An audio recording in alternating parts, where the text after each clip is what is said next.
What happens when the very town built on reinvention, Hollywood, decides you're not worth the effort anymore? It's not just tabloid gossip. It's not just whispers on red carpets. This time, the rejection is loud, public, and brutal. Meghan Markle and Prince Harry, once the darlings of both the monarchy and American media, are no longer the power couple they were promised to become.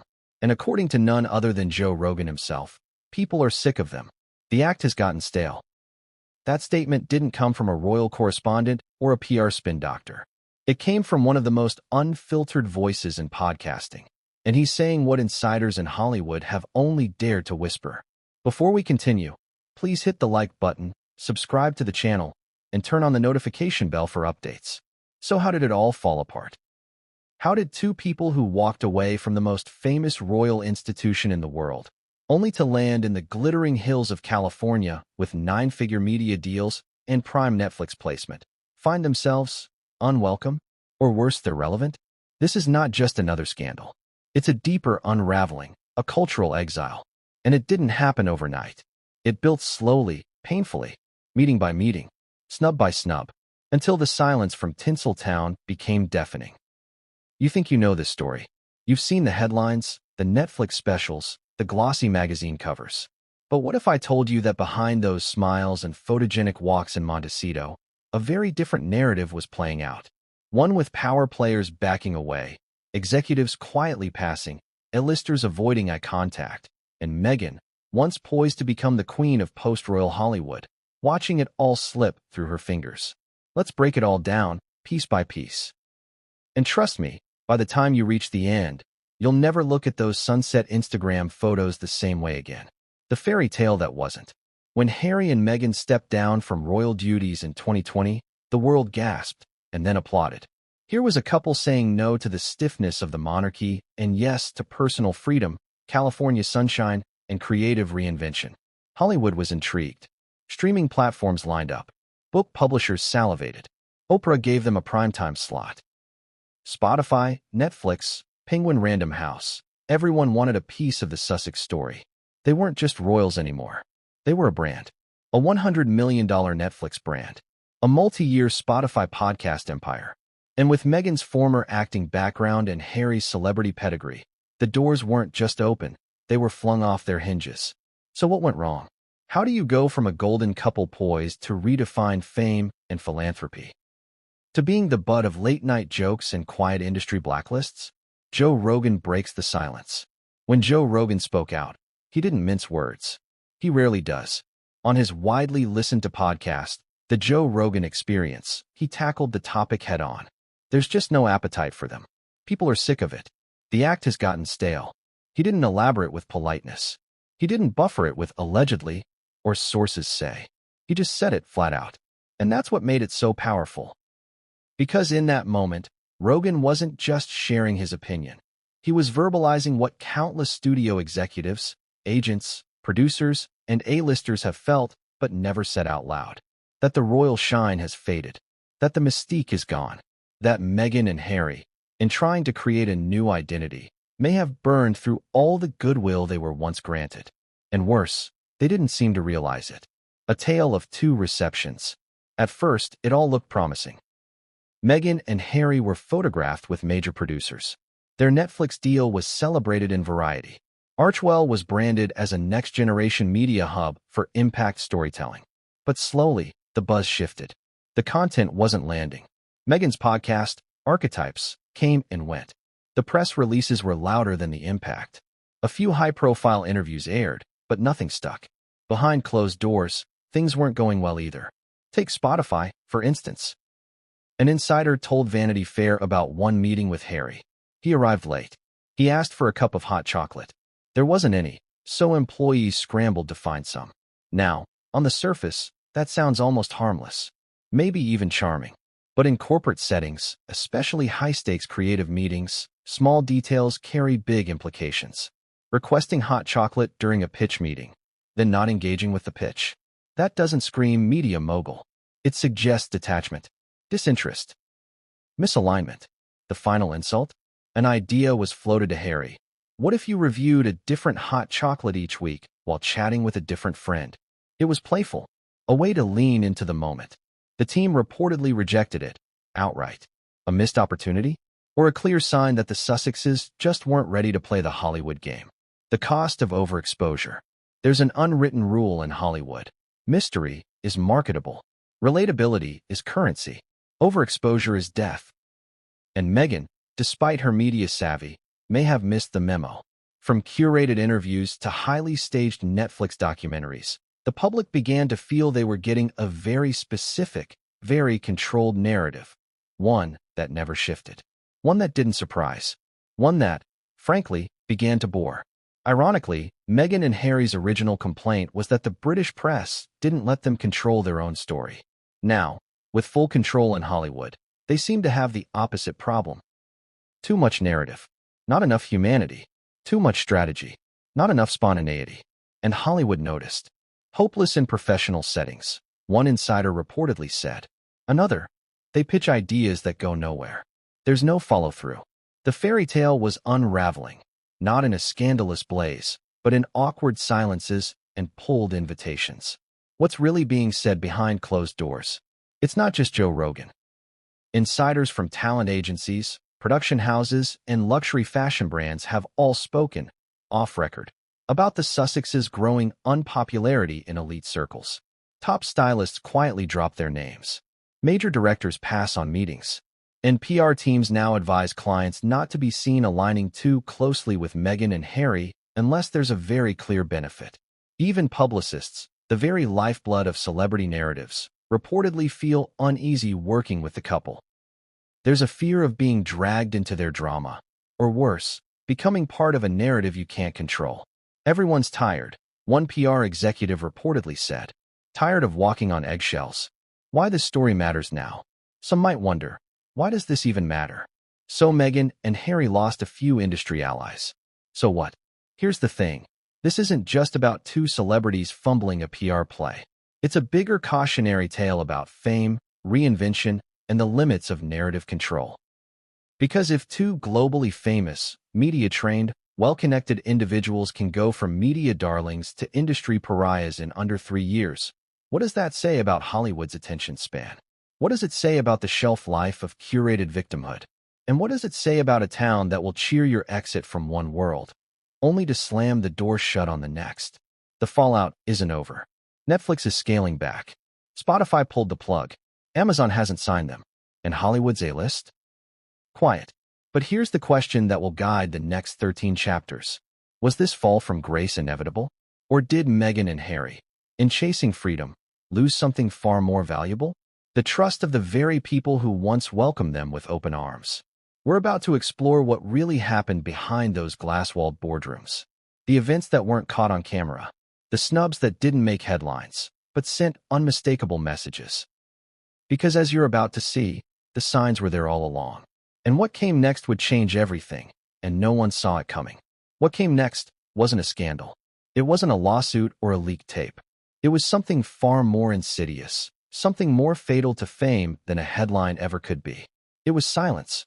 Not the kind that follows a tragedy, not the reverent hush of a nation in mourning. No, this was the kind of silence that screams. The kind that means the room moved on. Without you.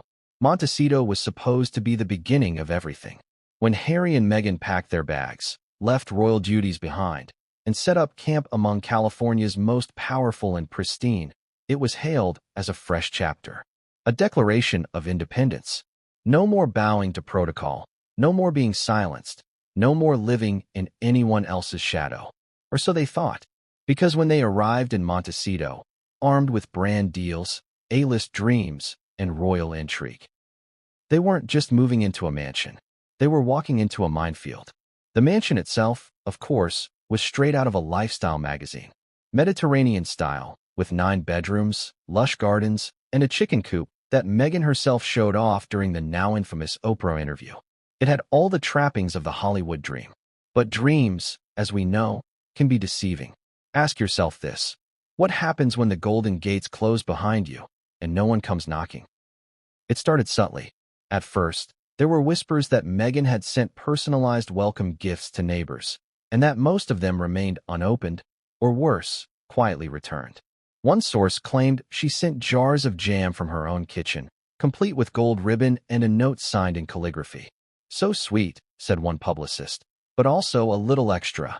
That comment, delivered with a smile, echoed what many were beginning to feel, that Meghan wasn't trying to live in Montecito.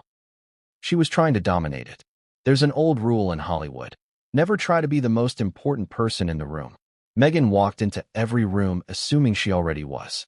She and Harry attended garden parties, charity brunches, exclusive networking soirees. And though the cameras weren't always there, the judgments were. Meghan was polished, poised, perfectly styled, and utterly exhausting. One industry wife described her as someone who talks like she's always auditioning for a TED Talk. Another said, "You don't get to be the most interesting person just because you left a palace. That wears off quick out here." It wasn't that they weren't liked. It was that they weren't trusted. Because in Montecito, in the elite circles of Hollywood's upper crust, discretion isn't just appreciated. It's currency. And Harry and Meghan? They had none left in the bank. Think about it. These were two people who had fled the UK, citing media harassment, toxic coverage, and tabloid intrusion. And yet, within months, they had signed multi-million-dollar deals to tell their story. They went from "we want privacy" to "let's drop a Netflix documentary, a podcast, and a memoir" in record time. Can you spot the contradiction? So could everyone else. And here's where it gets trickier. In Montecito, your past doesn't matter. Your crown, your titles, your global sympathy, it gets you in the door. But it doesn't keep you there. You need to contribute, to collaborate, to create. And Meghan, insiders said, didn't want to collaborate. She wanted control. According to multiple accounts, she came into meetings not as a creative partner, but as a CEO of her own narrative. Pitches weren't discussions. They were demands. Feedback wasn't welcome. It was seen as betrayal. One junior executive from a prominent production house recalled a lunch meeting that turned icy. Meghan was shown concept art for a possible docuseries about post-royal life.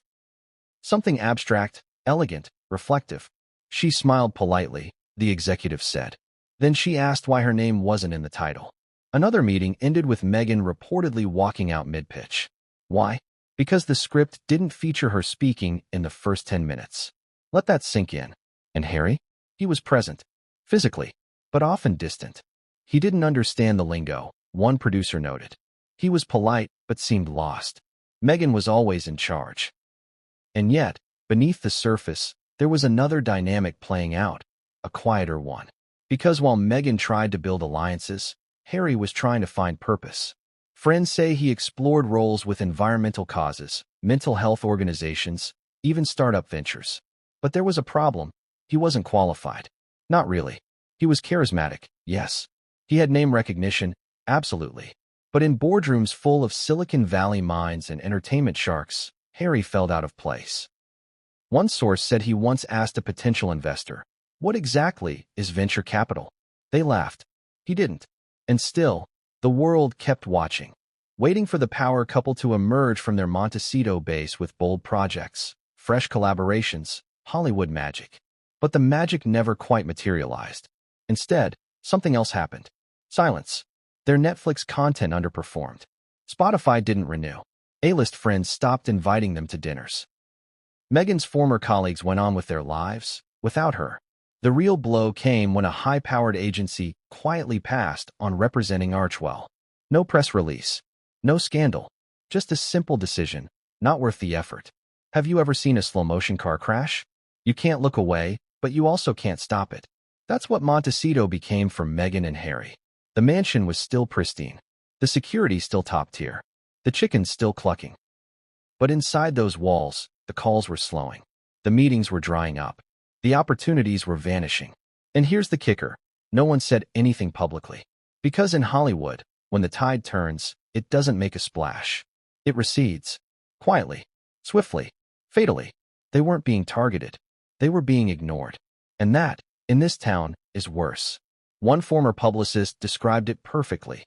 They became like a boutique brand no one wants to stock. You admire them from afar, but you don't want them on your shelf. Meghan, for her part, kept trying. She pitched lifestyle concepts. A cooking show. A children's series. A wellness line. But doors that had once opened with a phone call now rang with silence. Even fashion brands began pulling away. Designers who once clamored to dress her began passing her off to junior stylists. Why? Because she no longer brought cachet. She brought complications. Too many rules. Too much drama. Not enough payoff.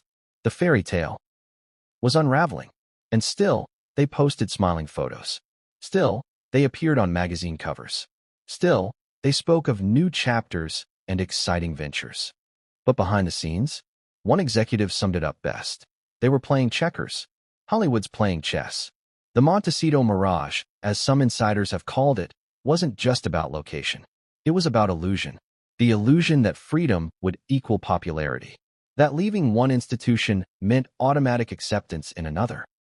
But institutions, whether royal or cinematic, don't bend for individuals. They demand adaptation, respect, humility. Three things Hollywood insiders say were sorely missing.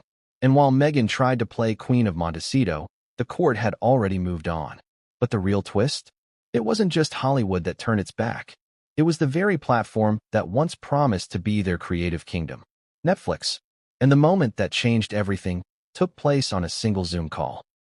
A meeting where Harry, once a prince of the realm, made a request so baffling, so out of touch, it triggered a chain reaction no one could stop.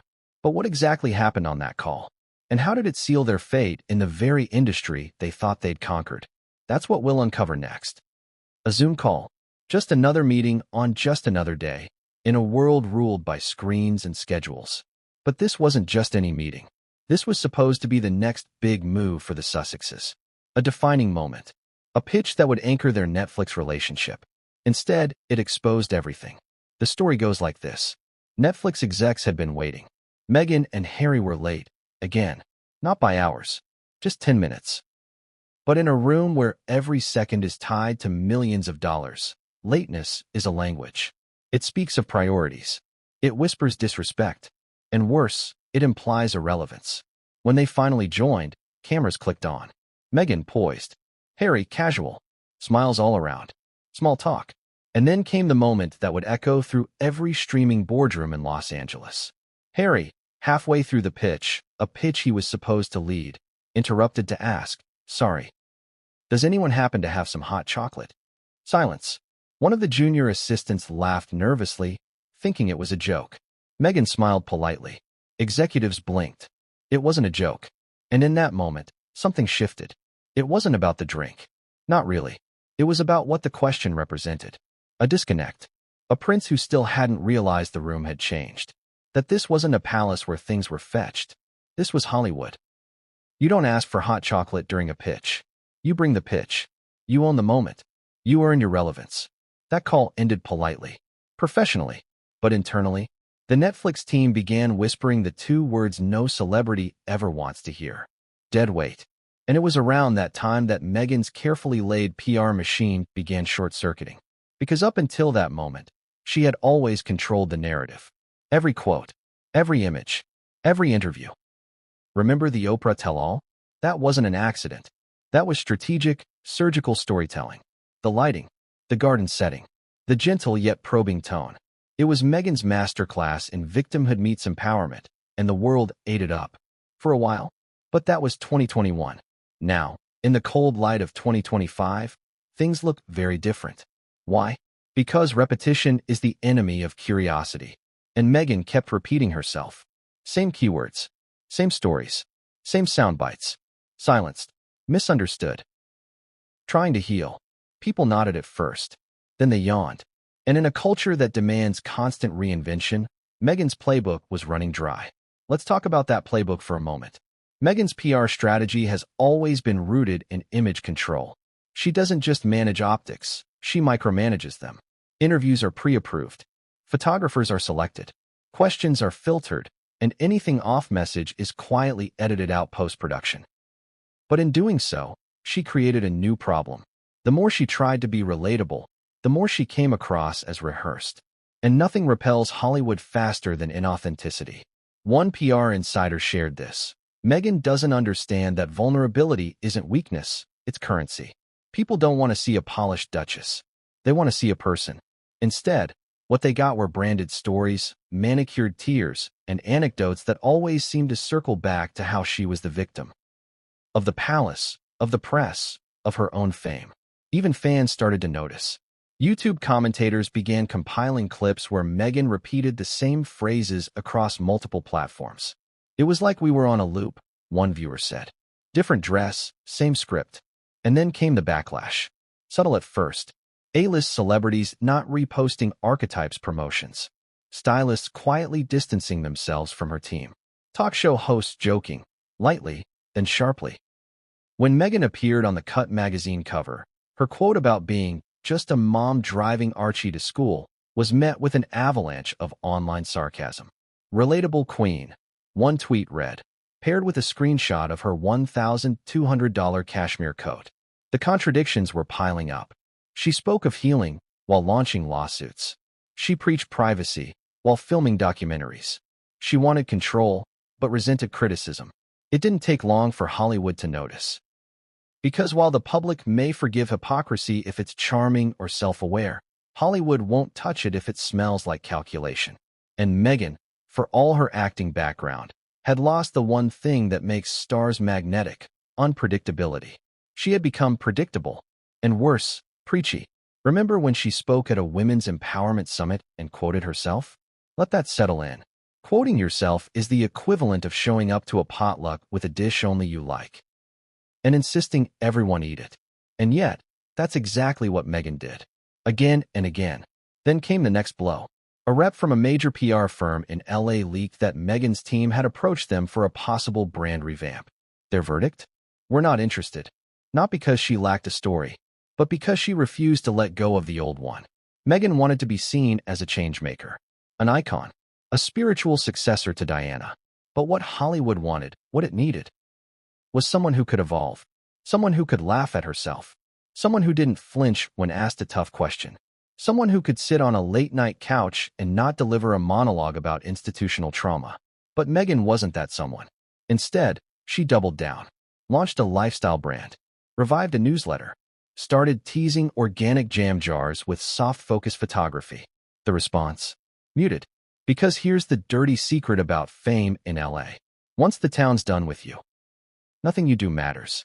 You can wear the best gowns, hire the best stylists, write the most vulnerable essays, and it won't land. Because Hollywood doesn't cancel people. It forgets them. And Meghan? She was being forgotten in real time. Joe Rogan's comments, harsh as they were, simply confirmed what insiders had been whispering for months. She's lost the room. But what truly turned the tide was the moment Meghan tried to return, and no one noticed. She attended a red carpet premiere in LA, hoping for a splash. The dress was stunning, the hair flawless, the smile calibrated. The photographers focused on the TikTok star next to her. It was a humiliation she couldn't spin. Not in the newsletter, not on Instagram, not even in post-event interviews, because none were offered. For a woman who once commanded headlines globally, she had become background, a royal ghost in a sea of influencers and ingenues. And as the silence grew louder, her team made one final gamble. A new pitch, a fresh docuseries about rediscovering purpose. It was sent to 3 networks. None responded. And when one exec finally replied, his message was devastating in its brevity. We've moved on. But if Meghan thought that was brutal, she hadn't yet seen what was coming next. Because while her PR strategy was collapsing under its own weight, another humiliation was brewing. This time from the very circles she once considered safe. The celebrity A-listers, her so-called friends. And at a certain Beverly Hills dinner party, one that would soon become infamous, the unthinkable happened. She walked in. The room froze, and no one stood to greet her. She walked in, expecting cameras, hugs, and whispers of admiration. But instead, silence. Heads turned, quickly looked away. Conversations resumed, as if she were invisible. Meghan Markle, the Duchess who once captivated 2 continents, had just entered a Beverly Hills dinner party and become background noise. It was a chilling moment, a gut punch, and it signaled a brutal truth. Hollywood had turned the page. But the consequences of that moment went far beyond social snubs and awkward glances. Because as that dinner party played out in real time, another story was unfolding across town.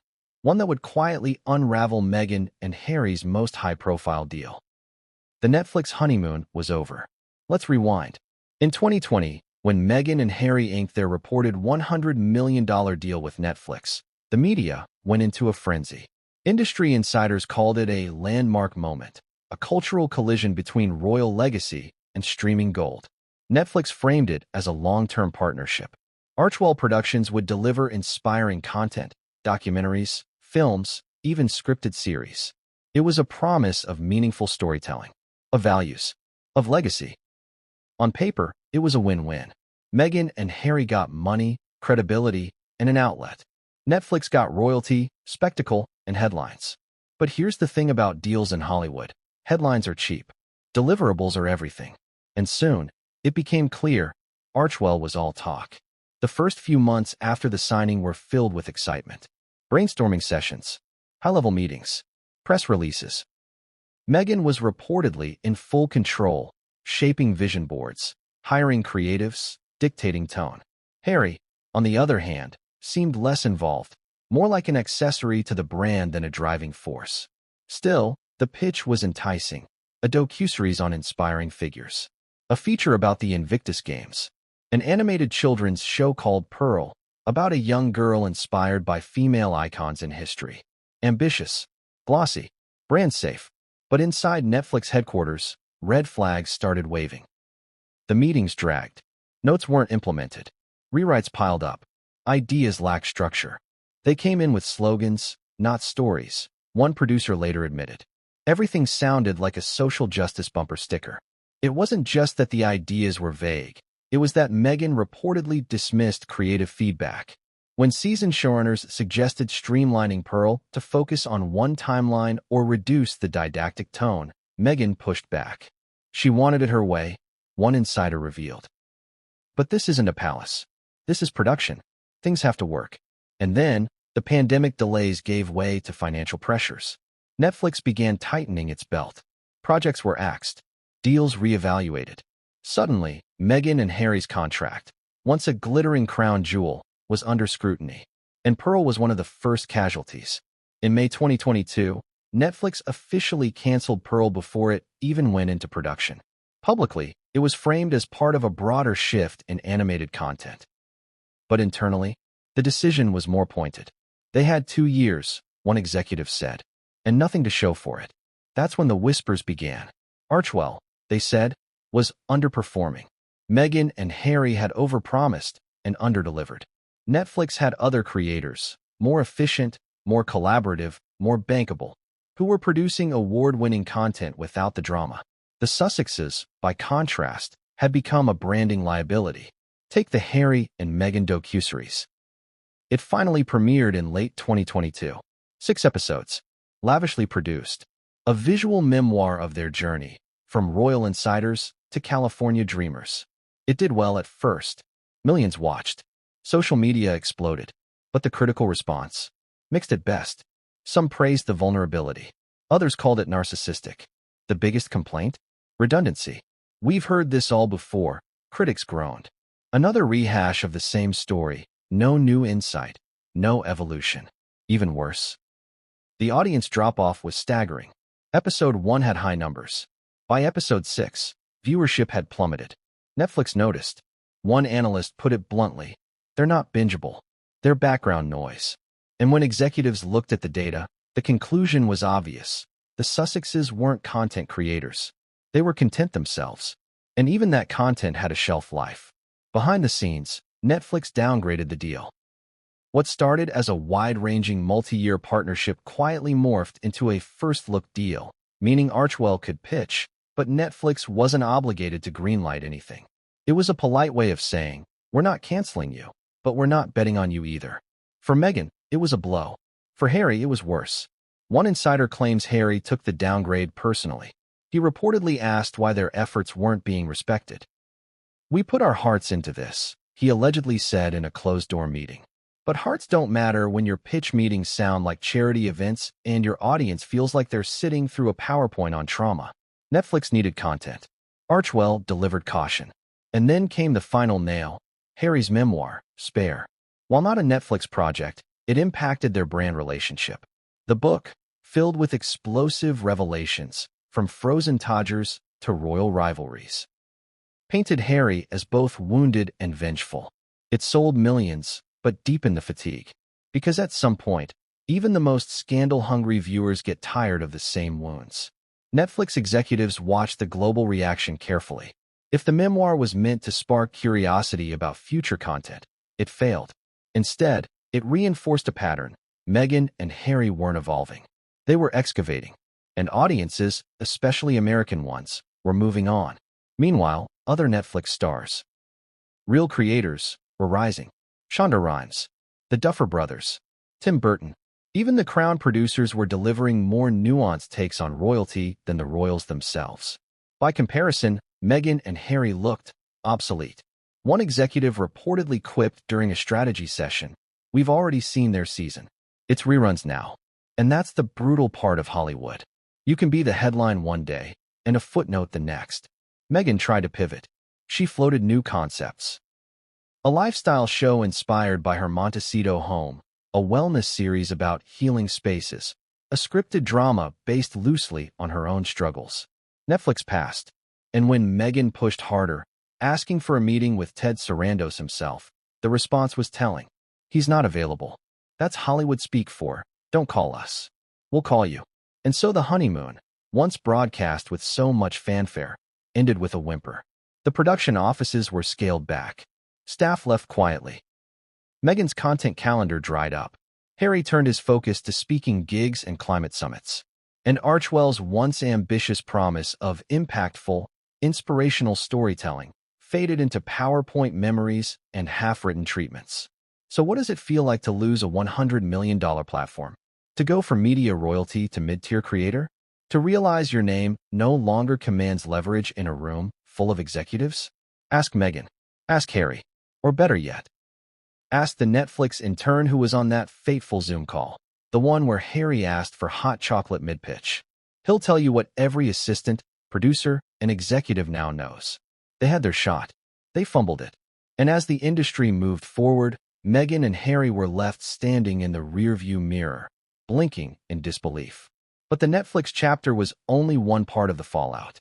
Because as deals dried up and shows were shelved, Meghan's standing among the A-listers. The very celebrities she had once hoped would embrace her as one of their own began to dissolve. And the moment it became impossible to ignore, that came at an Oscar party. A night of lights, legends, and the ultimate cold shoulder. It was supposed to be a night of glitz and glory, the Oscars after-parties, where reputations are cemented, deals are whispered over champagne, and legends mingle with rising stars. Meghan stepped onto the carpet outside the famed Vanity Fair event dressed in a shimmering custom gown, the kind meant to demand attention. But the cameras? They didn't flash for her. Not really. She posed. She smiled. She floated. But the real conversations were happening behind her.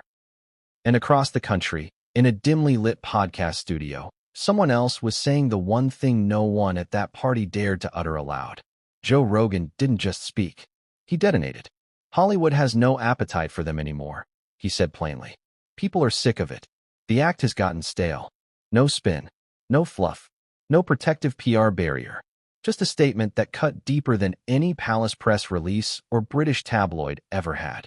Because this wasn't coming from a royal watcher. It was coming from one of the most influential, plugged-in, and brutally honest voices in modern media. And here's what made it sting even more. He wasn't wrong. Let's be clear. Joe Rogan didn't build his empire on politeness. He built it on raw truth, uncomfortable questions, and unfiltered takes. His words resonate because they don't come prepackaged in media training. He says what millions are thinking, before most have the courage to say it out loud. And when he turned his gaze to Meghan and Harry, the illusion cracked.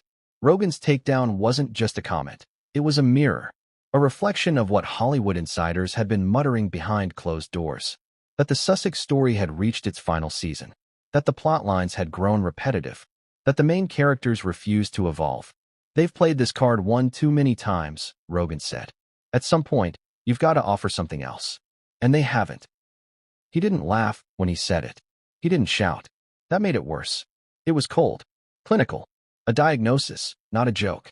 and it landed like a punch to the gut. Because while Meghan was busy curating her next soft launch jam jar or Instagram-ready wellness quote, Rogan's words were bouncing across social media platforms, shared by creators, clipped into TikToks, turned into memes. Suddenly, it wasn't just Joe Rogan said this. It was, even he is done with them. And that's the danger of the Rogan effect. He's not just a podcaster. He's a barometer. When he voices something, it gives others permission to echo it, louder. So let's ask the uncomfortable question. Why did Rogan, of all people, decide to weigh in? And why now? Because timing matters in Hollywood. Insiders suggest Rogan had been biting his tongue for years. He had observed Meghan and Harry's rise, the Oprah interview, the Spotify deal, the Netflix special. But what broke the dam? Irony. Joe Rogan, a man often accused by the media of being too controversial, too outspoken, watched as Meghan, the self-proclaimed victim of media bullying, actively courted every camera, every stage, every contract. She says she wants privacy, Rogan said with a smirk, while launching a multi-million-dollar docuseries about her life. It's comical. And with that, the contradiction Meghan and Harry had worked so hard to mask was laid bare. Privacy on their terms. Narrative control. With no accountability. Victimhood, marketed as a brand. For Rogan, this wasn't just hypocrisy. It was absurdity. It's not real, he said. It's performative. It's a performance of oppression. And audiences, even the sympathetic ones, were starting to agree. Because how many times can you tell the same story? How many times can you cry foul while cashing in? Rogan's rant hit because it didn't come from malice. It came from exhaustion. I get it, he said. You had a tough time. But now what? That's the question Meghan and Harry have never answered. Now what? What do you do when the world has heard your story and moved on? What do you do when even your allies start turning down your calls? What do you do when the Rogans of the world start speaking the truth that agents and execs are too diplomatic to say? You panic. You scramble. You double down on the brand that's no longer working. And that's exactly what Meghan did. In the days following Rogan's viral clip, her team reportedly reached out to multiple outlets for follow-up profiles. Some politely declined. Others ghosted entirely. Because once the tide shifts, it's almost impossible to reverse. Insiders say Meghan was furious about Rogan's remarks. She felt they were inappropriate and unfair. But the real sting came not from what he said, but from how many people agreed. Comments on YouTube flooded in. She's always playing the victim. He just said what we've all been thinking. Finally, someone said it without tiptoeing. Rogan had opened the floodgates. And the damage wasn't just reputational. It was commercial. Brands that once-eyed Meghan as a potential ambassador began hesitating. Netflix execs, already cautious, began limiting further development discussions. One luxury skincare line reportedly paused talks about a Meghan collaboration. Too much noise, their team allegedly said. And in Hollywood, noise is worse than scandal. At least scandal sells. Noise just a noise. But perhaps the most brutal consequence of Rogan's takedown came from an unexpected corner. A-list celebrities, the ones Meghan once counted as supporters, started distancing themselves even more publicly. No reposts. No red carpet selfies. No brand crossovers. A former stylist to the stars reportedly told Page 6, "Everyone's watching the Rogan fallout. If the public turns, no one wants to be the last person standing next to her." That's Hollywood loyalty. Fleeting. Conditional. Ruthless. So what did Meghan do? She tried to reclaim the narrative. She posted a polished video of herself in her Montecito garden, barefoot, reading from the Book of Joy. Soft lighting. Birds chirping. Serene. But the comments? Relentless. This doesn't fix what Joe said. Too late. She's lost the room. Because in this new era of media, polish doesn't equal power. Authenticity does. And no amount of aesthetic editing can erase the sound of Joe Rogan saying, "The act has gotten stale." And maybe that's the final twist. That the same media ecosystem Meghan once tried to dominate with perfect lighting and curated trauma turned on her because it couldn't find the truth in her anymore. Or worse, because the truth was just boring. So what happens next? Does Meghan retreat? Does she reinvent? Does she confront the criticism or collapse under it? Those questions were already swirling when the next blow landed. A source leaked the full Spotify story. The jam jar drama was nothing compared to what came next. A shocking inside account of incompetence, awkward pitches, and a cringe-inducing suggestion that Harry should review Hot Chocolate Weekly. And when that pitch got leaked to Vanity Fair, the real storm began. Because Rogan's takedown was just the match. Spotify? That was the fuel. It began with a drink. Not a scandal. Not an outburst. Not a royal decree or explosive interview. Just a hot chocolate. And yet, within Spotify's sleek offices in Los Angeles, that simple request sent executives into a tailspin and would come to symbolize the unraveling of one of their most high-profile partnerships. Prince Harry had arrived for a creative strategy meeting. Late. Again. Not dramatically, but enough for everyone to notice. The room had been reserved, the assistants prepped, the agenda printed and color-coded. This wasn't just any meeting. It was meant to be a turning point. A chance to salvage what was left of the $20 million deal with Archwell Audio, and to finally ignite the kind of podcast content Spotify had hoped for when they first inked the headline-making agreement with Meghan and Harry. But before the pitch deck even came up on the screen, Harry interrupted. "Do you guys have any hot chocolate?" And just like that, the temperature shifted. It wasn't the question itself that derailed the room. It was what it revealed. In one tone-deaf moment, Harry exposed a truth that Spotify had been dancing around for months. They weren't dealing with creatives. They were dealing with tourists. Tourists in the content game. Tourists in the podcast world. Royals who thought storytelling was just talking about themselves in echo chamber monologues. And worse. Tourists who didn't even bring their own drinks. The Spotify team scrambled. Literally. An assistant was sent running down the street to grab hot chocolate. But by the time she returned, the mood had soured. Executives exchanged glances. The Archwell team didn't notice, or chose not to. And then came the pitch that would later become infamous across the streaming industry. It was lighthearted, creative, slightly absurd, yes, but intentionally so. An idea was floated to Harry. What if you hosted a weekly podcast where you review a different hot chocolate each week while chatting with a friend? Something warm, casual, disarming. A way to bring people in. The room waited. Maybe Harry would laugh. Maybe he'd be intrigued. Maybe he'd appreciate the irony, or even see the genius in the unexpected concept. But instead, a long pause, followed by polite but unmistakable rejection. His team shut it down instantly. "It doesn't align with the brand," someone said. Meghan, notably absent from the meeting, reportedly vetoed the idea from afar. Not on message came the feedback. The entire suggestion was quietly blacklisted. That was the moment Spotify knew. They weren't building a partnership. They were babysitting egos. Behind the scenes, frustration had been mounting for months. The Archwell deal, touted as a groundbreaking collaboration, had yielded what exactly? One holiday special, a trailer, and eventually, a single season of Archetypes. Meghan's podcast. That show, though it arrived with glittering press and polished graphics, had taken nearly 2 years to produce. Internally, Spotify was stunned by how long it took. And when it finally dropped, the reaction was mixed.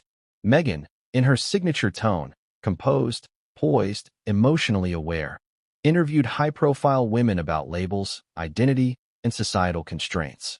But something felt off. The episodes were overproduced, heavily edited. Less conversation, more curated confession. Critics noticed. So did audiences. Spotify, known for supporting raw, authentic voices, began to question whether they'd bought into something more scripted than sincere. And there were deeper problems behind the scenes. Sources later revealed that Meghan's team had strict requirements for each guest. Pre-approved questions, banned topics, suggested talking points. And more than once, she reportedly canceled recordings last minute, citing creative differences or energy misalignment. Energy misalignment?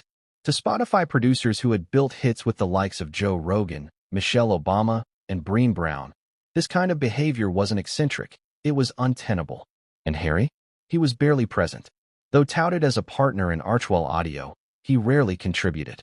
A brief cameo here and there, a soft-spoken intro, or a clip from a shared story.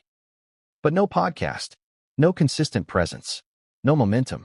One Spotify exec allegedly joked, "We paid for a royal duo and got a solo act with commitment issues." It was around this time that internal conversations turned darker. One producer used the word no one had dared say until then. Hopeless. Hopeless in a creative sense. Hopeless in collaboration. Hopeless as a long-term content strategy. Spotify had taken a gamble. A big one. They'd handed over a massive deal to two people with virtually no podcasting experience, on the strength of fame and mystique. But mystique doesn't edit episodes. Fame doesn't meet deadlines. And Meghan, despite her insistence on control, couldn't deliver what Spotify ultimately needed: compelling, consistent, scalable content.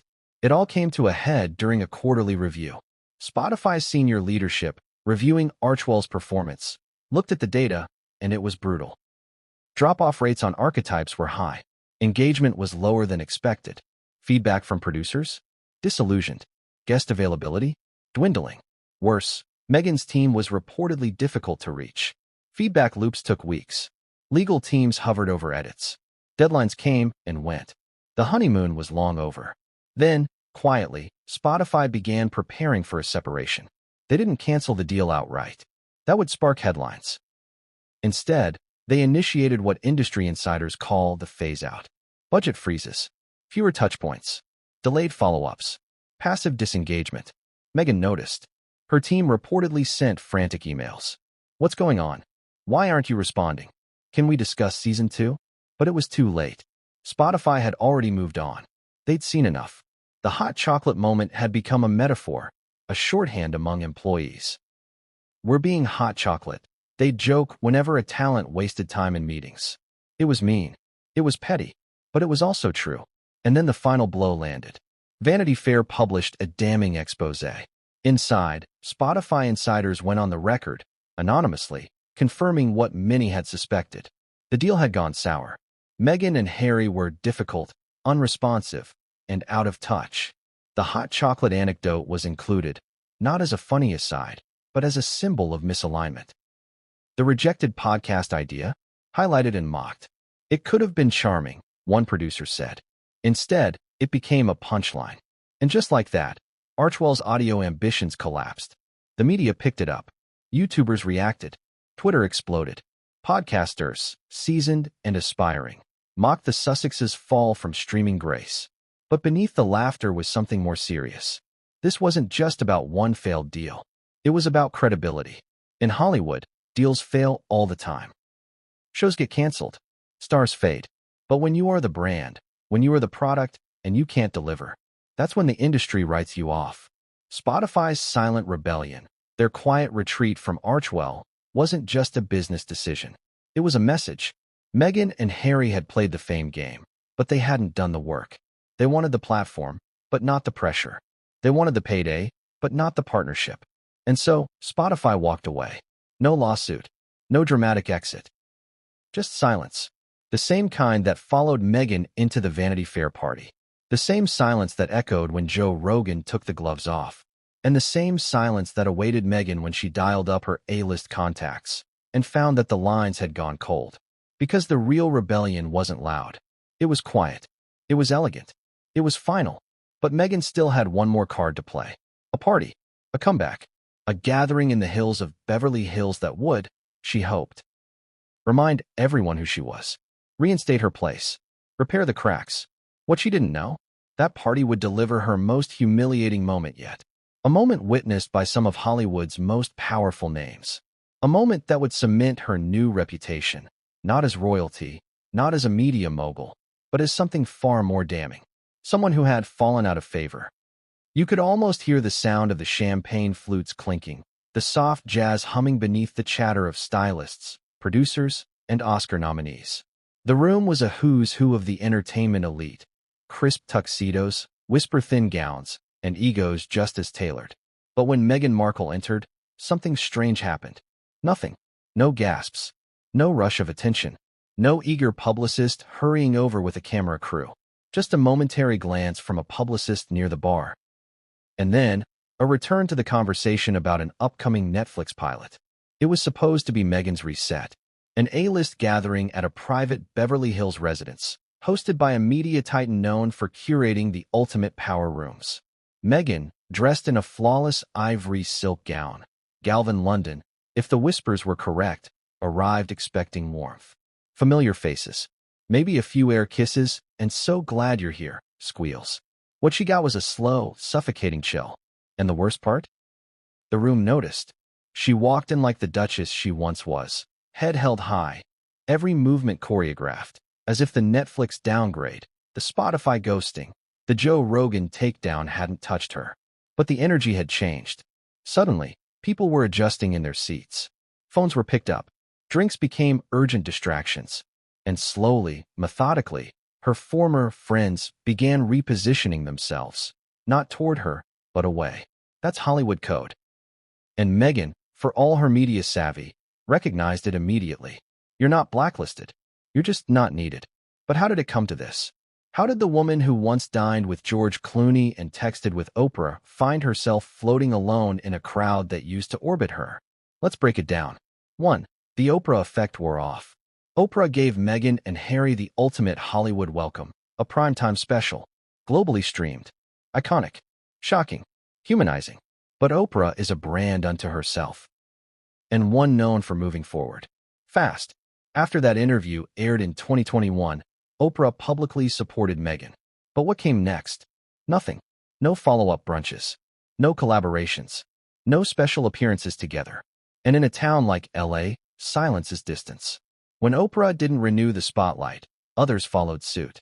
2. Meghan's networking missteps. At the heart of Hollywood's social machine is one key rule: make it feel effortless. But Meghan, according to insiders, didn't.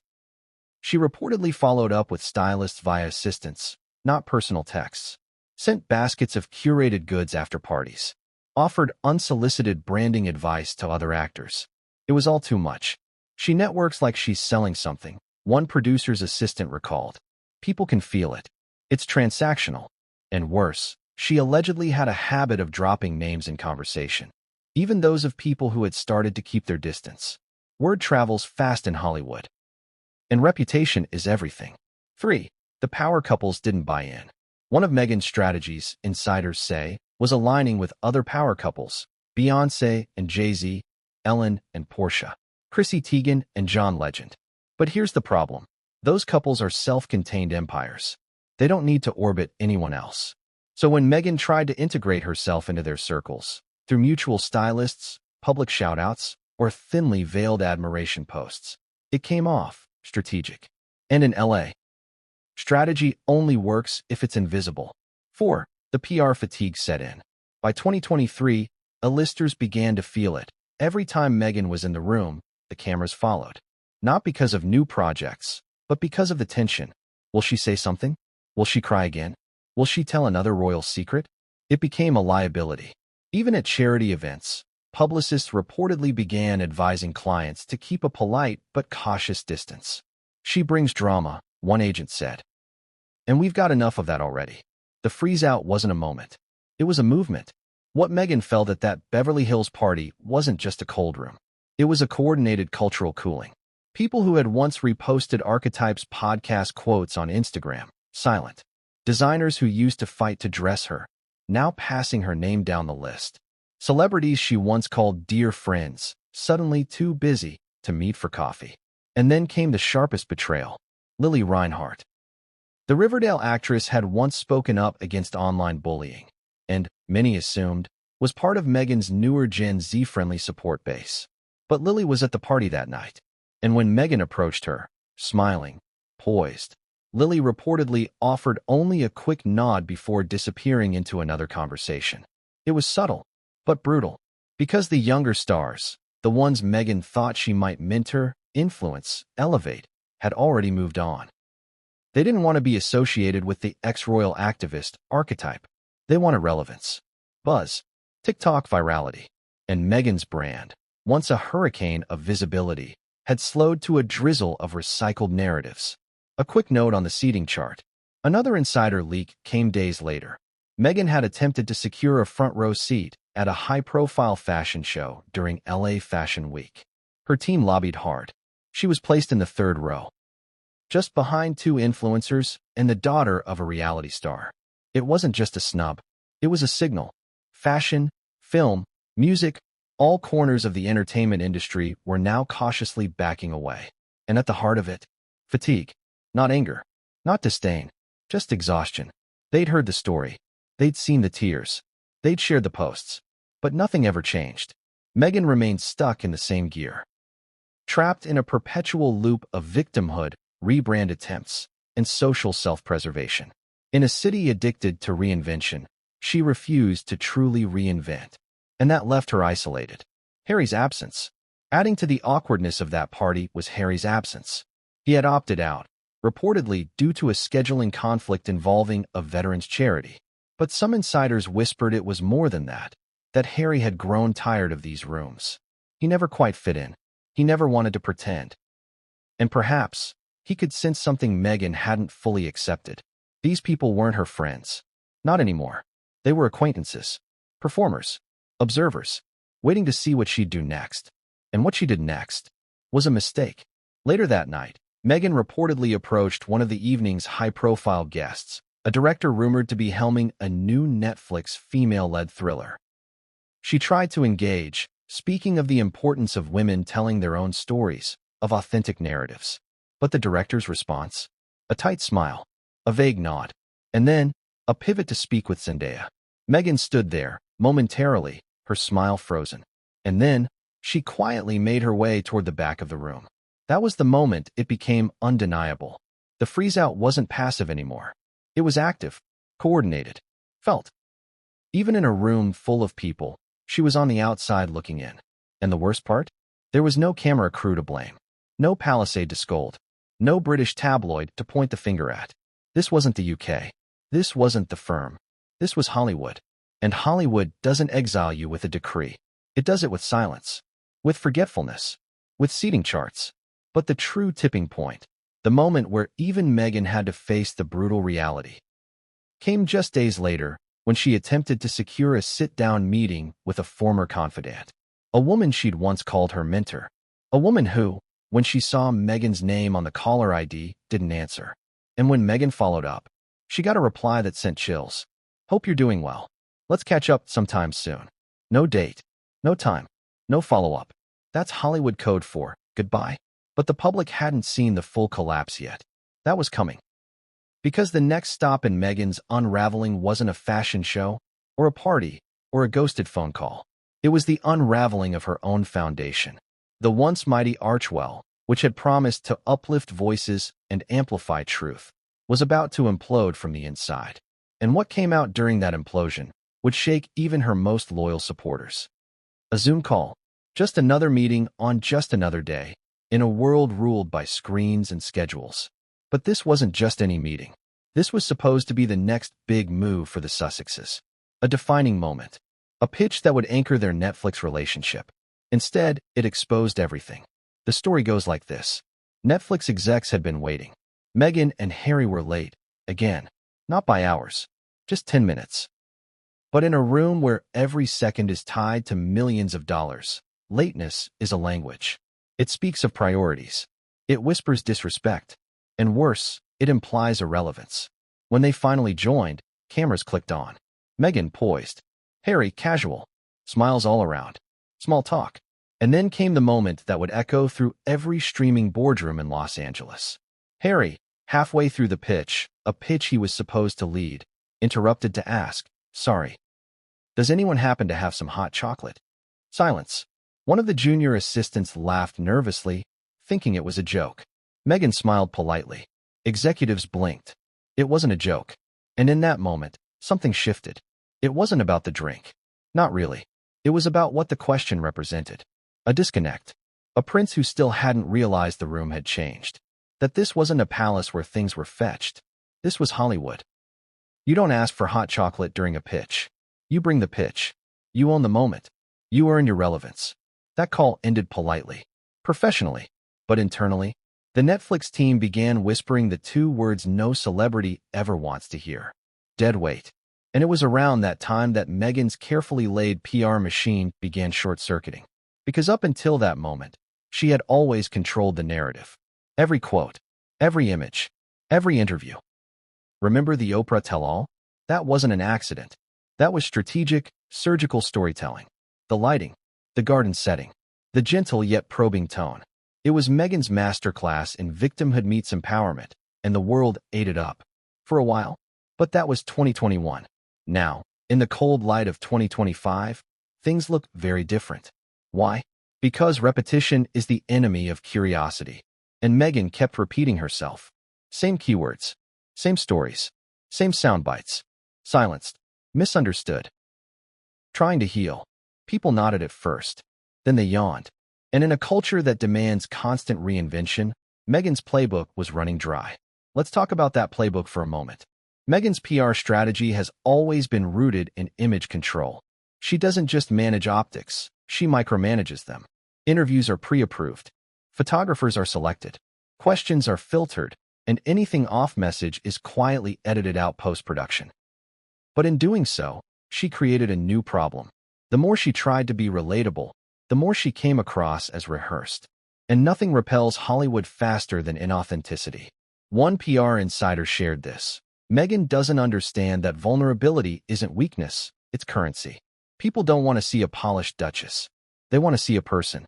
Instead, what they got were branded stories, manicured tears, and anecdotes that always seemed to circle back to how she was the victim. Of the palace, of the press, of her own fame. Even fans started to notice.